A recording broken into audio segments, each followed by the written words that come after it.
এখানে একজন প্রশ্ন করছেন, আমার জানতে চাওয়া হলো আমরা সাধারণত বিতিরের নামাজের জন্য একসাথে 3 রাকাতের নিয়ত করি। আরব দেশে দেখছি প্রথমে 2 রাকাতের জন্য নিয়ত করে, পরে 1 রাকাতের জন্য নিয়ত করে। আমরা কোন নিয়ম অনুসরণ করব? এই বিষয়ে কোরআন হাদিসের আলোকে সঠিক পরামর্শ আশা করি। প্রশ্ন করছেন, আমি এমন একটা কাজ করতেছি যেটা সম্পূর্ণ নিষিদ্ধ আমাদের ইসলাম ধর্মে, এবং এটা যে গুনাহ করতেছি তা আমি ভালোভাবে জানি এবং জানার পরও করতেছি, কিন্তু আমি বারংবার অনেক চেষ্টা করে ওর থেকে সরে আসতে পারছি না। এমত অবস্থায় আমার করণীয় কি এর থেকে সরে আসার?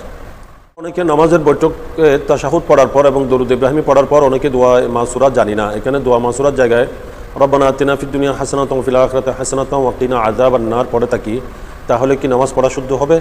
হ্যাঁ, অনেক সময় আমরা অফিসে বা বিভিন্ন কাজকর্মে অঘট বলে থাকি, এটা কতটুকু জায়েজ বা বলা যাবে কিনা?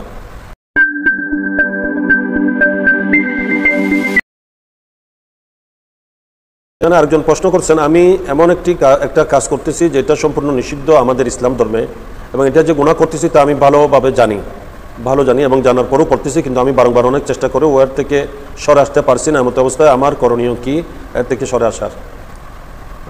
এটা আপনি যখন জানেন যে আপনি যে কাজটা করতেছেন এটা গুনাহ করতেছেন এবং এটা ইসলাম ধর্মে সম্পূর্ণ নিষিদ্ধ, তো জেনে শুনে এরকম কাজ বারংবার করা এটা বড় জঘন্য অপরাধ, এটা অনেক বড় স্পর্ধা। তা এটা আপনি যা করেছেন ভুল করেছেন, এটার জন্য আল্লাহর কাছে লজ্জিত হয়ে অন্তর থেকে পিওরভাবে খালেস নিয়তে তওবা করবেন, এবং আপনি এর জন্য আল্লাহকে ভয় করুন। সবসময় আল্লাহর ভয় অন্তরে রাখবেন এবং আল্লাহকে স্মরণ করবেন, বেশি বেশি করে আপনি ইস্তেগফার করবেন। লা হাওলা ওয়া লা কুওয়াতা ইল্লা বিল্লাহিল আলিয়্যিল আযীম, এটার সবসময় এটার ওজিফা করতে থাকবেন। আল্লাহ আপনাকে গুনাহ নাফরমানি থেকে বেঁচে চলার তৌফিক দান করুন।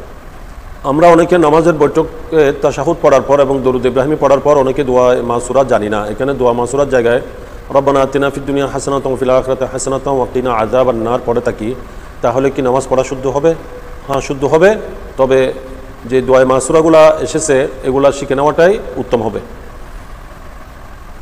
অনেক সময় আমরা অফিসে বা বিভিন্ন কাজকর্মে অঘট বলে থাকি, এটা কতটুকু জায়েজ বা বলা যাবে কিনা? এটা বলাটা জায়েজ নয়, এটা বলা যাবে না, যেহেতু গড বলতে ঈশ্বর বোঝায়।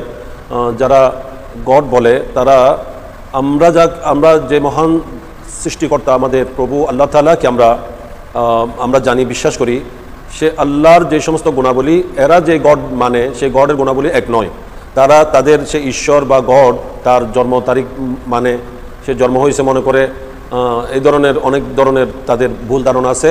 তাই এটা অঘট বলা এটা খ্রিস্টানদের একটা ধর্মীয় রীতিনীতি। তাই একজন মুসলমান সেভাবে বলবে না, বরং মুসলমান এইগুলা থেকে বিরত থাকবে। এখানে একজন প্রশ্ন করছেন, আমার জানতে চাওয়া হলো আমরা সাধারণত বিতিরের নামাজের জন্য একসাথে 3 রাকাতের নিয়ত করি। আরব দেশে দেখছি প্রথমে 2 রাকাতের জন্য নিয়ত করে, পরে 1 রাকাতের জন্য নিয়ত করে। আমরা কোন নিয়ম অনুসরণ করব? এই বিষয়ে কোরআন হাদিসের আলোকে সঠিক পরামর্শ আশা করি। জি, আপনি একটি গুরুত্বপূর্ণ প্রশ্ন করেছেন। এই প্রশ্নের বিশেষ করে যারা আপনারা প্রবাসে আছেন তাদের প্রত্যেকের জানা থাকা উচিত। বিশেষ করে সমস্যাটা রমজান মাসে হয়ে থাকে। যারা রমজান মাসে আরবে অবস্থান করে, ওখানে যেহেতু রমজানে বিতির নামাজ জমাতে হয় এবং হারামাইন শরীফানেও বিতির নামাজ জমাতে হয়, যারা উমরা করার জন্য রমজানে এতেকাব করার জন্য হারামাইন শরীফানে যায়, তাদের সকলের এই মাসলাটা জানা থাকা উচিত। যারা হানাফি মাযহাবের অনুসারী তাদের জন্য কিন্তু ওদের পিছনে বিতির নামাজ জায়েজ হবে না, যেহেতু তারা 2 রাকাত এবং 1 রাকাত নামাজ বিতিরের আলাদা পৃথক করে পড়ে। আমাদের হানাফি মাযহাব মতে 1 রাকাত কোনো নামাজ নেই এবং বিতির নামাজ 3 রাকাত। এটা কোরআন হাদিস থেকে প্রমাণিত। হাদিসে শরীফের মধ্যে এই ব্যাপারে অনেকগুলো রিওয়ায়াত আসছে। বুখারী শরীফের মধ্যে মায়েশা সিদ্দিকা রাদিয়াল্লাহু তাআলা আনহা থেকে হাদিস আছে। তো আল্লাহর নবী বিতির নামাজ 3 রাকাতে পড়তেন। তাই বিতির নামাজ 2 রাকাত আবার 1 রাকাত এভাবে পড়া আমাদের হানাফি মাযহাব মতে জায়েজ নেই। তাই বিতির নামাজ 3 রাকাতের নিয়তে একসাথে পড়বে। এই জন্য হানাফি মাযহাবের অনুসারী কোনো ব্যক্তি অন্য মাযহাবের অনুসারী যারা বিতির নামাজকে 2 রাকাত পৃথক করে 1 রাকাত পৃথক করে আদায় করে, তাদের পিছনে নামাজ তাদের একটা দশ সহি হবে না। তারা এই বিতির নামাজটা পৃথকভাবে একাকী পড়বে।